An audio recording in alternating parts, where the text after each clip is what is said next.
इन्होंने पूरी दुनिया में एक ही हुनर सीखा है, ये मकान को पे कब्जा करते हैं, नेम प्लेट हटा के अपनी नेम प्लेट लगा देते हैं। जो 30,000 मंदिर तोड़े हैं, एक बताएं कोई मस्जिद ऐसी बना के गए हो ये कहें कि ये मस्जिद हमने बनाई थी। 90% मंदिरों को तोड़ के ऊपर गुम्मद बना के कहते हैं कि ये हमारा आर्किटेक्चर है। कौन सा इस्लामिक आर्किटेक्चर कहां पैदा हुआ था? हम कुछ बातों को जानना नहीं चाहते, इसलिए जिन्होंने किताब नहीं पढ़ी है, जरूरी नहीं है कि आप पूरी किताब पढ़ें। इस वक्त देश में किताब में क्या क्या आपके मतलब की बात लिखी है उतने ही जान जाएं, उतने से ही आपका काम हो जाएगा। इसलिए जो लोग राष्ट्र को चला रहे हैं उनसे कहिए गीता पढ़ें, और जिनको घर चलाना है वो रामायण पढ़ें, अदला बदली ना करें। मेरा मानना है कि अगर हमने गलत आइकॉन को, गलत लोगों को सही समय पे अगर बता दिया होता, उनकी हैसियत बताती होती, तो आज हमारे बच्चे अकबर महान नहीं पढ़ते और महाराणा प्रताप महान पढ़ते। भारत का पहला शिक्षा मंत्री 99% लोग उसके बारे में नहीं जानते, और यह मैं नहीं कह रहा, उसने अपनी किताब में लिख के गया, हमने वो भी नहीं पढ़ी।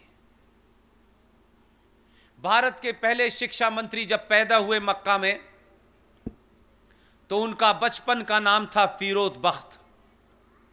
मैंने पहला ऐसा शख्स देखा कि बचपन से बुढ़ापे तक 4 नाम रखे उसने। जब वो जवान हुए तो उन्होंने अपना नाम मुइनुद्दीन रखा। जब राजनीति में आए तो अब्दुल कलाम रखा। लेकिन राजनीति में एक विशेष राजनीति करनी थी तो मौलाना अबुल कलाम आजाद हो गए। ये उनकी जाती शख्सियत की बात बता रहा हूं, लेकिन लार्जर पिक्चर क्या है, उन्होंने अपने जीते जी एक किताब लिखी है। उस किताब का नाम है India wins freedom. Oriental publication ने यह छापी है। आप सबने वही किताब पढ़ी है, लेकिन उसमें एक चीज कही गई वो नहीं पढ़ी आपने। यह आदमी कितना बेईमान था, अपने जीते जी इसमें सच बोलने की हिम्मत नहीं थी, क्योंकि उसको अपना एजेंडा पूरा करना था, इसलिए सच नहीं बोला। यह मक्कार आदमी 1958 में वो अल्लाह मियां को प्यारे हो गए, लेकिन अपनी वसीयत के अंदर यह लिख के गया यह आदमी कि मेरे मरने के 35 साल बाद मैंने 30 पन्नों पे कुछ लिखा है, लेकिन मैं अपनी किताब में नहीं जोड़ सकता। मेरे मरने के बाद इन 30 पन्नों को मेरी किताब में जोड़ देना। ऐसा ईमानदार आदमी भारत का शिक्षा मंत्री था, जो अपने रहते हुए सच नहीं बोल पाया, अपने बारे में सच नहीं बोल पाया। उसने भारत की शिक्षा नीति में कौन सी सच्ची बात कही होगी, इससे बड़ा कोई झूठ हो सकता है? 1998 के अंदर सुप्रीम कोर्ट में केस चला, उनके वारिसों ने केस जीत लिया। ओरिएंटल पब्लिकेशन स्वाइन ने वो केस जीता, और वो 30 पन्नों के साथ वो किताब दोबारा से छाप दी मार्केट में। हमारे समाज ने फिर भी नहीं पढ़ी। हम तो बहुत महान मानते थे, क्योंकि मौलाना आजाद ने जिना की बुराई की, कहा कि जिना तुम पाकिस्तान बना रहे हो, ये गलत कर रहे हो। मुझे जिना से कोई शिकायत नहीं है, मुझे असदुद्दीन ओवैसी से कोई शिकायत नहीं है, मुझे इस देश के सेकुलर मक्कार मुसलमान से शिकायत है। उसने यहां रह करके जिना से ज्यादा खतरनाक काम किया। 90 के अंदर वो किताब छपी, पूरे मार्केट से किताब गायब हो गई।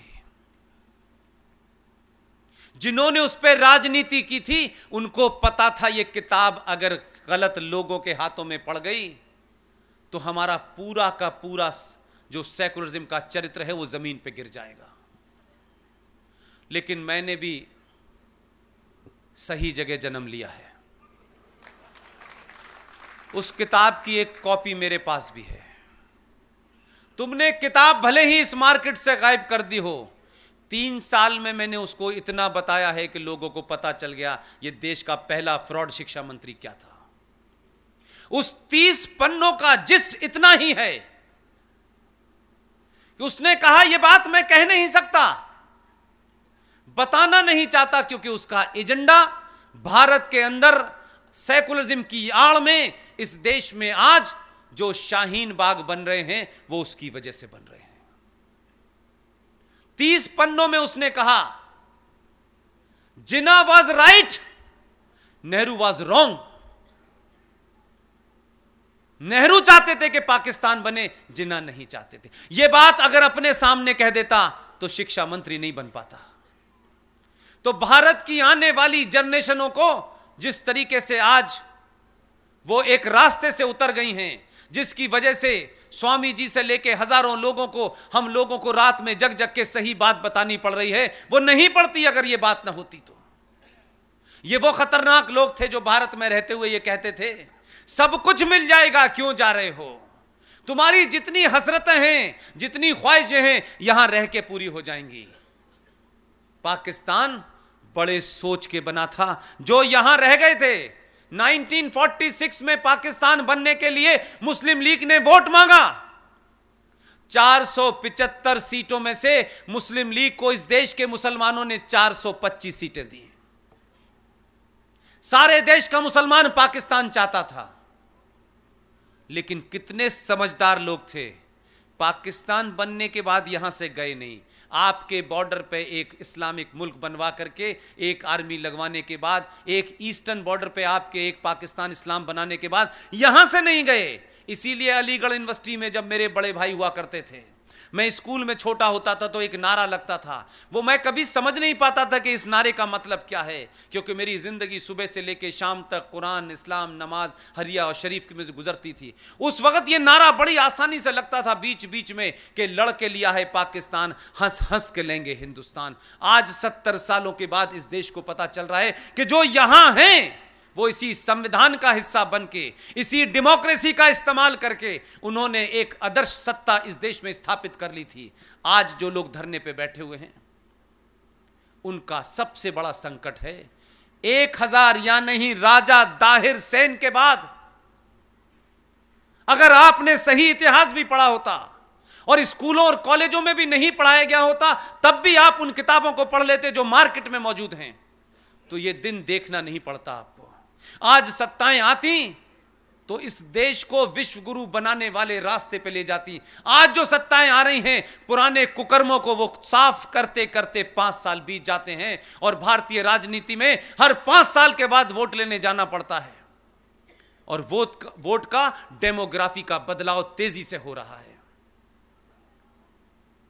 यही कारण है कि राजा दाहिर सेन की कहानी आपने इसलिए नहीं पढ़ी कि सिंध आपके जनगण मन के अंदर तो आता है, लेकिन सिंध का आखिरी राजा, वो हिंदू राजा जिसका नाम राजा दाहिर सेन था, उसका इतिहास पढ़ा होता तो आप खड़े होकर के ये छोटे भाई का पजामा, बड़े भाई का कुर्ता पहने हुए इधर से उधर घूम रहे हैं।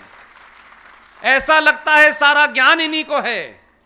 इनका कॉलर पकड़ के पूछते, बेशरम मक्कारों, जरा ये तो बताओ, तुम हमें काफिर कह रहे हो? हम काफिर हैं? कुरान शरीफ में 30 आयतों में 34 बार काफिर का जिक्र आया है। हमें काफिर बता के तुम मार रहे हो? जरा शर्म करो, अपने गरेबान में झांको जरा। तुम्हें अपनी औकात का पता नहीं है, तुम बहुत बौने लोग हो। छुपाने से, किताबें छुपाने से इतिहास नहीं बदलेगा। राजा दाहिर सेन सिंध का एकमात्र वो राजा था जिसने प्रॉफिट मोहम्मद, जो इस्लाम के पैगंबर थे, उनके नवासों के नवासों को अपने यहां शरण दी, अपने यहां छुपाया। और एक मुसलमान जिसका नाम था मीर कासिम, उसने राजा दाहिर सेन पे हमला किया। राजा दाहिर सेन के घर में पति, बीवी, पत्नी, मां, बेटी सबको मारा, राहिर ज्यादा सेन से कोई मार दिया। लेकिन राजा दाहिर सेन का डीएनए देखिए 5000 साल पुराना। उसने अपने घर में प्रॉफिट मोहम्मद साहब के नवासों को शरण दी थी। तब वोट बैंक की राजनीति नहीं थी और सेकुलरिज्म नहीं था। यह हमारे डीएनए का हिस्सा है। हमने नहीं देखा कि वो कौन हैं। वो इस्लाम के मानने वाले हैं और इस्लाम मूर्ति पूजा के खिलाफ खड़ा हुआ है और मूर्ति पूजकों को तुम मुशरिक कहते हो, तुम काफिर कहते हो। हमने तब भी अपना धर्म निभाया था। मुझे दुख इस बात का है, आप वहां से चले थे। 1000 साल में चंद राजाओं के डर के सामने, उनकी तलवार के सामने आपने शलवार पहन ली। आपने जजिया से बचने के लिए आपने धर्म छोड़ के मजहब इख्तियार कर लिया। आपने कभी उनसे पूछा? ये अनीस भाई, ये रफीक भाई आते हैं, उनसे तुम हमें डरा रहे हो। हमारे पूर्वज गुरु गोविंद सिंह हैं।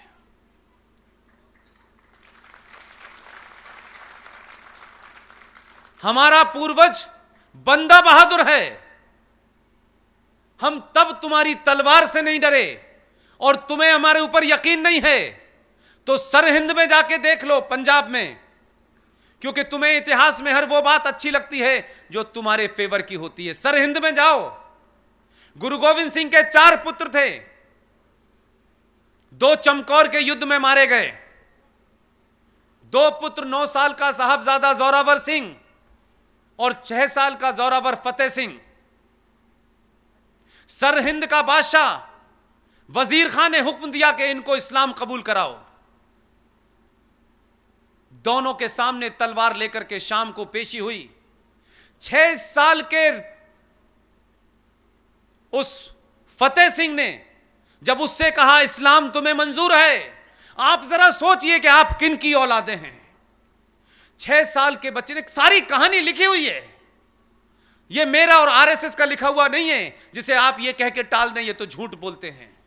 पंजाब जाइए, 6 साल के बच्चे ने कहा मैं इस्लाम कबूल नहीं करूंगा, मैं वाहे गुरु के अलावा किसी को नहीं मानता।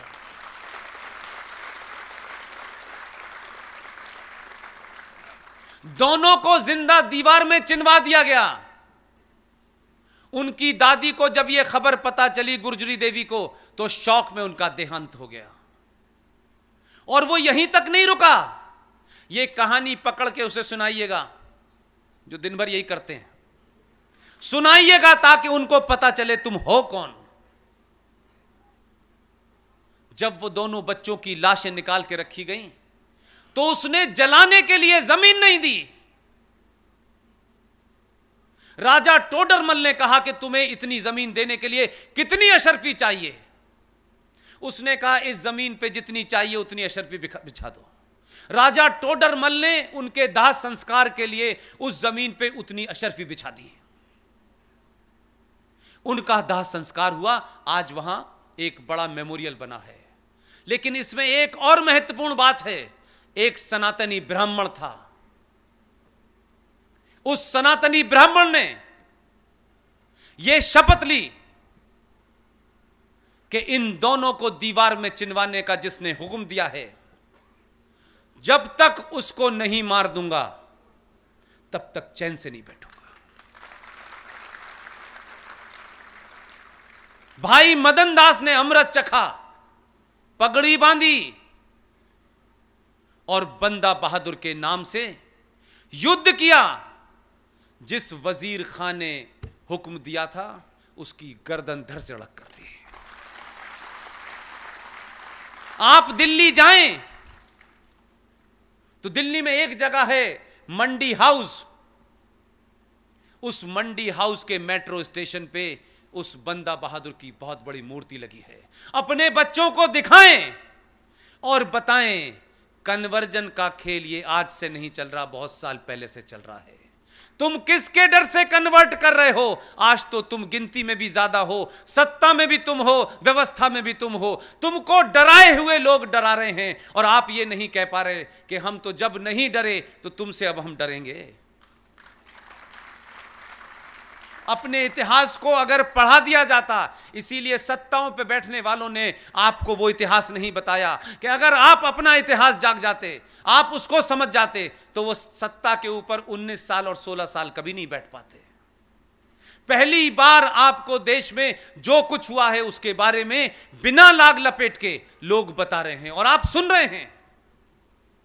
जो भी मिले, चौराहे चौराहे, गली गली, पूछिए जाकर के कि जिस वक्त लॉर्ड माउंटबेटन दिल्ली में जिस स्विमिंग पूल में छलांग लगा करके स्विमिंग करते थे,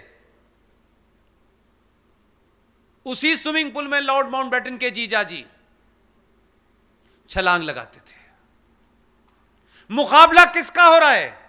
जिनसे सुबह यह पूछा जाता था कि नेहरू जी आप सुबह नाश्ते में क्या लेंगे, कौन कौन से अखबार पढ़ेंगे, ये यहां क्रांति कर रहे थे।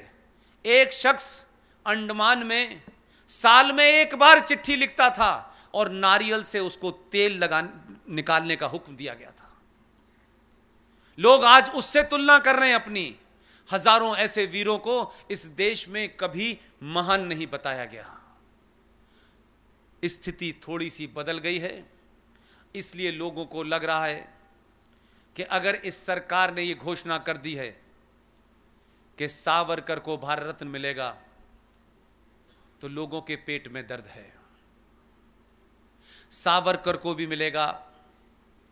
सावरकर के बाद जिन लोगों का नाम लेने से लोग शर्मा थे, अब उनको भी मिलेगा।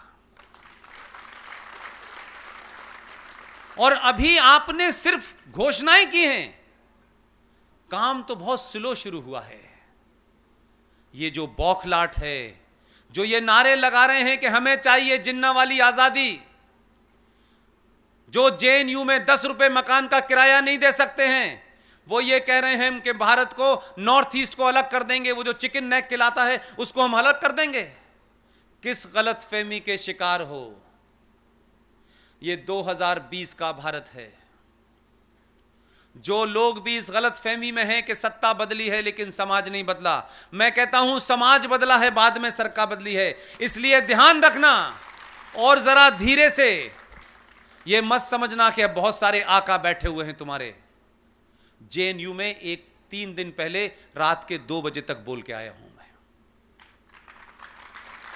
यहां कह के आया, तुम्हें सरकारों का विरोध करना है तुम्हारा अधिकार है, तुम्हें व्यक्ति का विरोध करना है तुम्हारा अधिकार है, तुम्हें किसी कानून का भी विरोध करना है वो भी अधिकार है। लेकिन यह नारा इस वक्त इस देश का 90 करोड़ सनातनी किसी से पूछेगा नहीं। इसको उकसाओ मत, इसको प्रवोक मत करो। इसका 5000 साल पुराना डीएनए अभी भी इसको रोक रहा है। अभी इन्होंने 2 ही भेजे हैं। ये जो ख्वाहिश है भारत तेरे टुकड़े होंगे इंशाअल्लाह इंशाअल्लाह, जो ये नारे लगाएगा उन्हें ध्यान रखिएगा, सनातनी का दिमाग 1000 साल के बाद सही जगह आया है। अभी सिर्फ ये गलत बटन दबा रहा है और कुछ नहीं कर रहा। गलत चीज इसके हाथ में आ गई तो ध्यान रखना, जिनको भारत के टुकड़े करने की ख्वाहिश है उनके टुकड़े नहीं मिलेंगे, ध्यान रखिए। इसलिए ऐसा नहीं है कि खुली छूट है तुम्हें राष्ट्र को तोड़ने की, राष्ट्र को चुनौती देने की। राष्ट्र को जो चुनौती देगा उसे बख्शा नहीं जाएगा। वो कोई भी हो, वो अगर हमारे बीच में से भी किसी लोगों की ख्वाहिश हो गई है, हम उसको भी नहीं बख्शेंगे। कोई भी हो वो, उसकी क्या विचारधारा है, उसकी क्या पार्टी है, हमसे नहीं मतलब नहीं है। राष्ट्र उसके बाप का नहीं है, राष्ट्र हमारा है।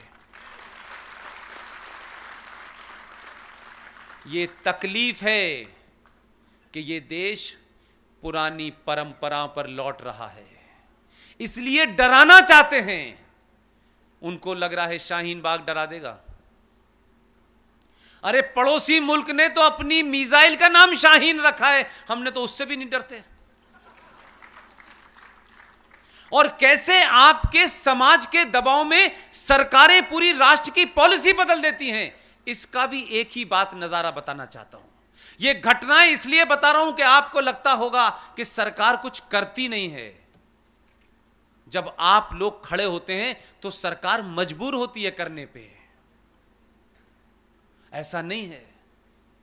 इसी सरकार ने, हम 50 साल से सुनते सुनते थक गए, भारत की पॉलिसी है कि हम पहले आक्रमण नहीं करेंगे। यह दुनिया का ऐसा देश है जो यह मानता है कि आक्रमण करने के बाद हम जिंदा बचेंगे और फिर हम करेंगे। यह महामूर्खता का महान पाखंड हमने आदर्शवादी वाक्य लिख रखा है कि हम पहले किसी पे हमला नहीं करेंगे।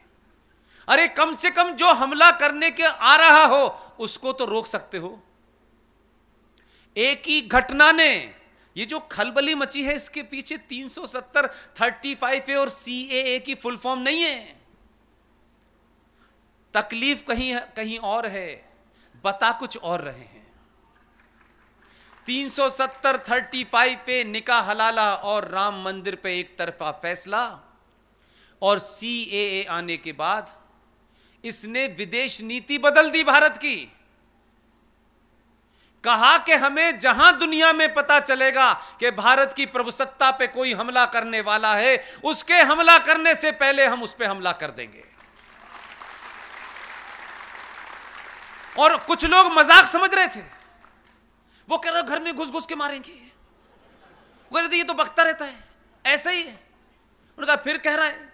लोगों ने सीरियस नहीं लिया, वो सीरियसली बालाकोट चला गया। एक बालाकोट की घटना ने पूरे विश्व को यह मैसेज दे दिया है कि भारत अब एक सॉफ्ट स्टेट नहीं है। अगर अमेरिका 9/11 होने के बाद बिना किसी जांच पड़ताल के, बिना किसी यूएनओ की परमिशन के उसको लगा आतंकवादी इस देश से आए थे, उसने दुनिया की किसी पंचायत में नहीं गया कि हमें क्या करना चाहिए, दोनों मुल्कों को तबाह कर दिया। उन्होंने कहा ये तो कुछ इन्होंने रास्ता वही पकड़ लिया है। ये बालाकोट नहीं गए हैं। बालाकोट पाकिस्तान मिलिट्री हेडक्वार्टर से मात्र 70 किलोमीटर दूर है। ये करके चले गए, तब उन्हें पता चला क्या करा इन्होंने। ये डर इसलिए है कि आपने तमाम ऐसे आदर्श वाक्य जो खामखा लिख रखे थे, जिसका कोई अर्थ नहीं था, आपने कहा जो जिस भाषा को समझेगा उसे उसी भाषा में जवाब दिया जाएगा। और यह बदलाव ऐसे ही नहीं हुआ। आप यह मत समझिए कि आपके देश को इतना ताकतवर हो गया कि पूरी दुनिया खामोश है। छोटी छोटी बात कैसे बदलती है, यह संतों से सीखिए। हो सकता है ये संत, मैं दिनेश जी को उसमें से माइनस कर देता हूं, मेरी भाषा ना बोलें, लेकिन ये पहले ऐसे संत में देख रहा हूं कि इनका हाथ और मुंह दोनों एक साथ चलते हैं।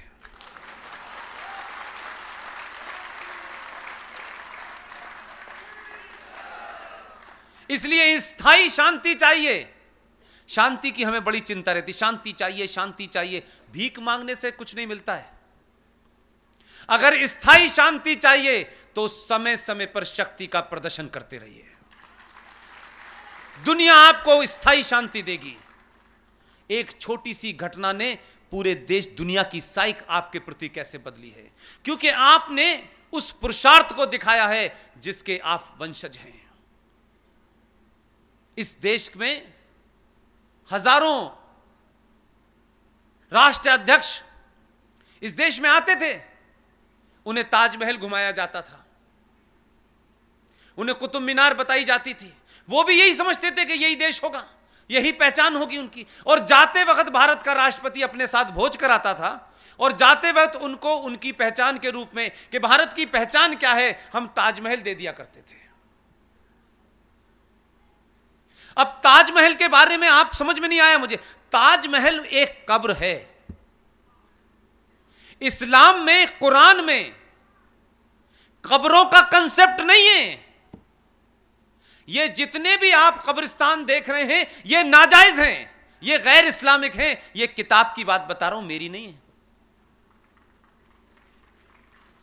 इसलिए एक कब्र को आप तो अपने घर में लाके रख लेते हैं कि बहुत खूबसूरत ताजमहल है, और आप तमाम बहनों से एक बात जरूर कहता हूं, जब शादी हो जाए तो पति से जरूर पूछिएगा ये बात कि भाई यह हमें बताओ, हमने तुमसे मोहब्बत की, शादी की, हमारे अंदर बड़ा प्यार है, अच्छी खासी ठीक ठाक शादी होने के बाद ताजमहल दिखाने क्यों ले जाते हो?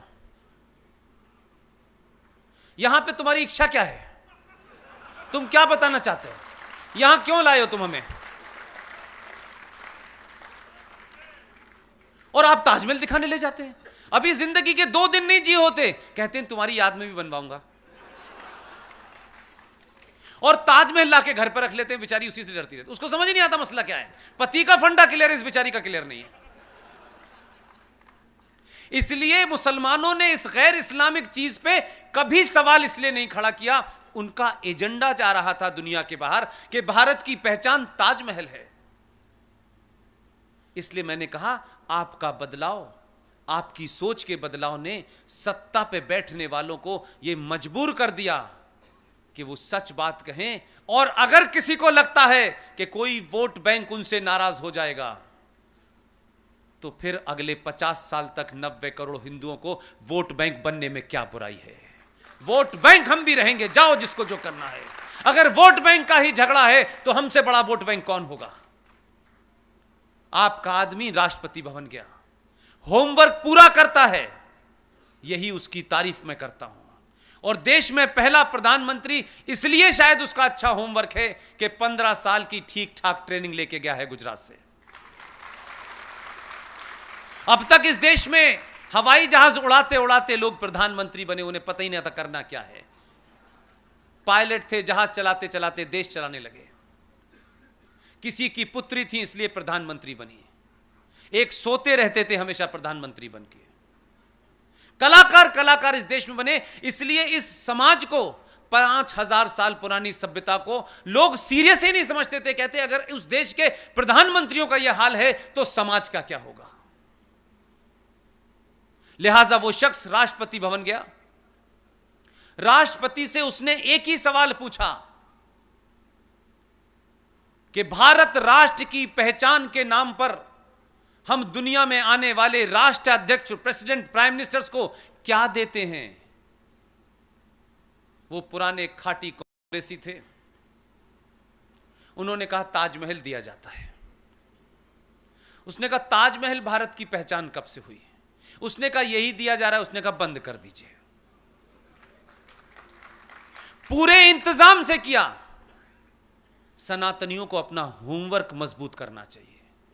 बिना जाने बिना पढ़े कोई राय मत बनाइए, और नहीं पता है तो जो जानकार है उससे पूछ लीजिए। इसमें कोई शर्म की बात नहीं है कि जिस विषय पे आप नहीं जानते हैं उसी पे आप नोबेल प्राइज विनर हो जाते हैं। हमें आदत है हर चीज पे बोलने की बिना जाने भी।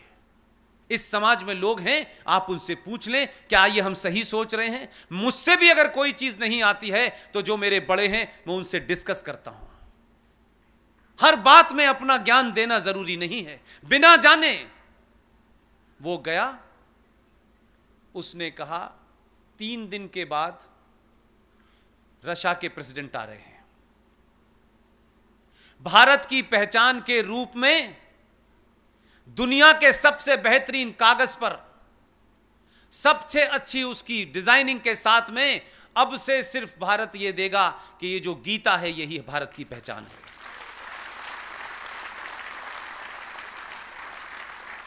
और जब गीता दी जाने लगी, लोग चीजों को समझते नहीं हैं।